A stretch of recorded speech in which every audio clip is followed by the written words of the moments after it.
안녕하세요. 공병호TV의 공병호입니다. 아무래도 일반인보다 글을 쓰는 사람이기 때문에 웹을 검색을 많이 하게 됩니다.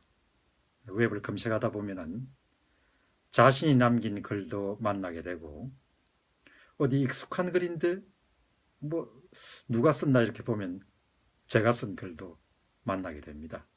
그리고 다른 사람들이 쓴 글도 읽고, 또 다른 사람들이 내 자신에 대해 쓴 글도 읽고, 여러 가지 글을 접하게 되죠.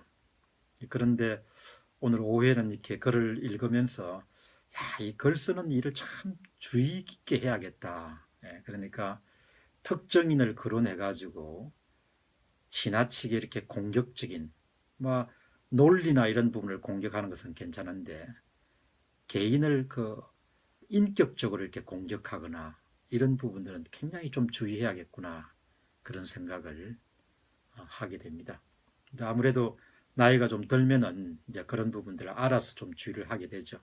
세상의 물리를 어느 정도 파악을 하기 때문에. 그러나 좀 젊은 분들 같은 경우에는 막 칼을 휘두르듯이 그렇게 상대방을 공격하고, 또 자신이 갖고 있는 지식이나 논리나 이런 부분에 대해서 확신을 갖고 있기 때문에 그런 경우를 보이는 경우가 많죠.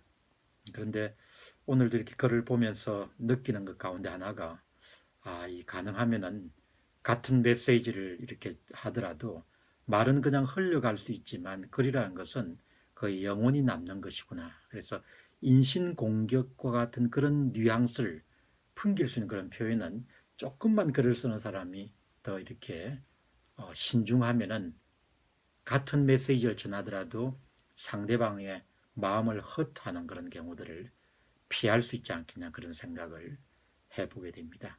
그래서 이 글이라는 것 자체가 굉장히 오랫동안 남기 때문에, 사실 오늘날처럼 이렇게 디지털로 남기는 모든 글들은 대부분 영원히 흔적을 남긴다고 해도 과언이 아닐 정도죠. 각별하게 자기 자신의 글을 좀 절제하고 자제하고 이런 부분들도 필요하겠다. 근데 흥미로운 것은, 제가 텔레비전을 이렇게 보면은 나이가 좀 드신 분들의 얼굴들이 드러나면은 그 얼굴들이 그 양반이 갖고 있는 생각이라든지 성품이라는 성향 같은 부분을 상당히 많이 담는다는 생각을 하게 됩니다. 근데 그런 얼굴보다도 훨씬 더 많은 내면 세계를 드러내는 것이 바로 글이지 않겠냐는 생각을 하게 되죠.